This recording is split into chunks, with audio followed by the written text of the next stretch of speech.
Two things before I get started. One is I apologize in advance. I'm probably going to make someone mad in the audience. You'll see in a few minutes why. Second is a shameless plug. This is actually a presentation. It's from an article that's actually that I have in franchising article in this issue maybe. So take a look at that as well. That'll have more information probably than my 10 minutes will. All right. So as you can see, we're talking about why you should own versus rent your franchise sales channels. You're probably thinking, what does that mean exactly? I'll sort of take you through it. Tell me if this looks like franchising to you guys at all. You've got a lot of people, this herd mentality. What I'm talking about that specifically is, just a show of hands, if anybody using brokers and broker networks? Yes. Traditional advertising, either Sirius, Success, Sky, those sort of things. A lot of people use those as well to drive franchise development leads. Certainly social media, online advertising.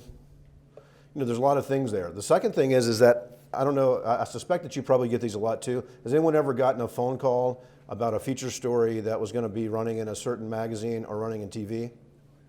Right? When you find out later it's pay to play, clearly. This is one that was put out recently that one of our clients got from Inc. and getting your company listed on Inc., which is a great idea, and then you end up having to pay for it. So the point of this being is that we're all sort of using a lot of the same tools and pushing out content through a lot of the same channels. And what that leads to is this: too many dogs, not enough dog food. You've got brokers, you've got the portals, you've got brands in different categories. Everyone's sort of chasing, and many times the same prospect. So what happens with that is the prospect gets overwhelmed. It's probably not the situation you would love to be in, but it is the situation that most of us are in. So this, it gets worse. The rent but never own approach is riskier than ever. I'll sort of tell you what I mean by that. What I mean is you don't own your content or access to your audiences. For example, franchise portals and brokers, they own the channel clearly. That's certainly, they put the money and they build it, and that's why you're renting it. But what if, I'll just make a crazy thing up. What if someone bought 3 broker networks and rolled them into one, or something like that? In other words, you're vulnerable in that case. Traditional advertising, again, you certainly don't own Sirius or Sky or any of those, so you're basically renting your space there. Online advertising, much the same way. Social media, the same way as well. So I'll give you an example. Facebook, I think we all know that Facebook is charging you more to maybe in some cases reach less people. They're also looking at, this is something that I've heard, is that they're looking at charging you more when leads actually convert from them. So there's all these people that you're getting your leads from right now have they're playing a different game than you are. And how do you sort of use that but build your own sales channel where you control more of the outcome? All right, so what if you created your own franchise development lead channel? Again, what are we talking about here? We're talking about where you own the access to the audience yourself. You can impact the number of addressable names. Everyone in here has a database of names, whether it's consumer, whether it's franchise development. You all have your own database. How can you impact the number of names that are in there? It also allows you to build a brand new relationship on your terms. If you think about it versus being in a magazine versus having your own channel, obviously you're the star, your brand's the star, you're able to communicate what the message is. No more sharing access with other companies as you do with the other channels. You control the message. Critically important to where you control the message of what that prospect is seeing at any given time. You control the timing. So you don't have to wait for the next issue. You don't have to wait for your rotation to sell on Sirius or whatever timelines you have to fit. You don't have to fit those anymore. You can make your own. And then you can create monetary value from your contacts. Now this is something that when I mentioned earlier in my key takeaways about this $250,000 you have sitting within your own realm that you're not really maximizing. I'll get into that a little bit more as well. All right, so you've got your database, but it's the real value is the audience, not just the leads you're working. The typical ways where people think about their franchise development database, for example, are, how do I convert these folks to franchisees? That's the number one thing that we all are thinking about. Secondarily, how do I nurture these warm leads? Those are pretty typical things that you would expect. Here's a couple of things that maybe to think about that are a little bit different than that.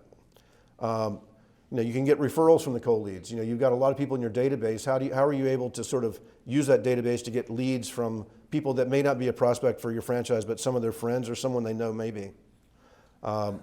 Product service takeaways or surveys, that's very important. So if you have 10,000 people in a database, you can find out what do they think about products or surveys or services before you ever launch them.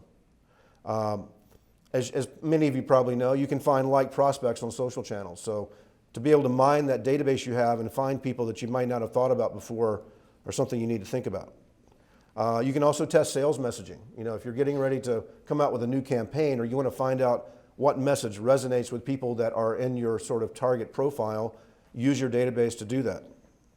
Monetize it. You know, maybe you start renting your own channel to brands that are complementary to your brand, to where you can use that revenue to power your marketing even more. Then you can even launch new brands or create new revenue streams like Red Bull. I don't know if anybody or many people know what Red Bull has done, but I'm going to show you in a second. It's really fascinating what they've done. So here's how you do it in a very truncated way. You continue to use the channels you're using. You know, you continue to use social media, you continue to use PR, Sirius FM, whatever you're using to drive lead flow, continue to do that. But the difference being, get them off those channels as soon as possible onto your own channel. Don't have them on other channels, bring them to your channel as soon as you possibly can. Obviously, use it with data analytics and HubSpot to make it and turn it into a real actionable lead. And then start looking at your database. The database, here's how I figured out the $250,000. I based it on, you have 5,000 names in your database, and you probably have $50 in marketing driving those leads to you. I think those numbers are a little bit low personally. How many folks have 5,000 names in their database? Show of hands. How many have more than 5,000? Okay, so you do the math and figure out 50. I think it's a low number, but you figure how much money you've got in your database and how do you really leverage that database to drive your business forward. So the first thing you need to do is you need to get more addressable contacts. You need to feed new data and contacts constantly to build your database. How do you figure out how to monetize it? You know, how do you test brand messaging and intelligence and research? All those things I mentioned earlier. And then you start doing things of your own. Obviously, you're doing a lot of these things now, except you're not really leveraging the data as I'd mentioned. Email, direct mail, self-paced webinars, live webinars, ebooks, virtual events. You know all those things that you've used, but how do you use those in a new compelling way? Branded magazines, I'll jump off that to go into what I'm talking about with Red Bull. Everybody knows Red Bull. Everybody's probably had that can before and probably have drank it. I certainly have. I certainly try to stay away from it if I can, but certainly I've drank it many times. What you may not know is they have a thing called the Red Bulletin. Anybody heard of the Red Bulletin before? Yeah. So what you don't know is that they have a bigger circulation worldwide than Rolling Stone and a lot of other huge magazines that you may think about. And why did they do that? They wanted to reach and they wanted to take their own database and they wanted to build their own channel to their customer without going through traditional channels. They also have something called Red Bull content. Now think about this in the context of just a senior care, like with yours, for example. You know, just say that you have a magazine that's called Celebrate Aging. I'm just making this up for the point of conversation. And then you start looking at developing content for other people.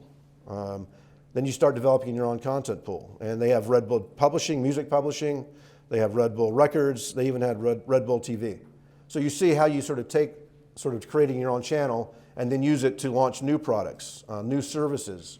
So I challenge you to sort of think about your business that way, which is a very different way of thinking about it than traditional way. But if you really use that database and you really build all the equity you built, you're going to be able to build something very powerful for yourself.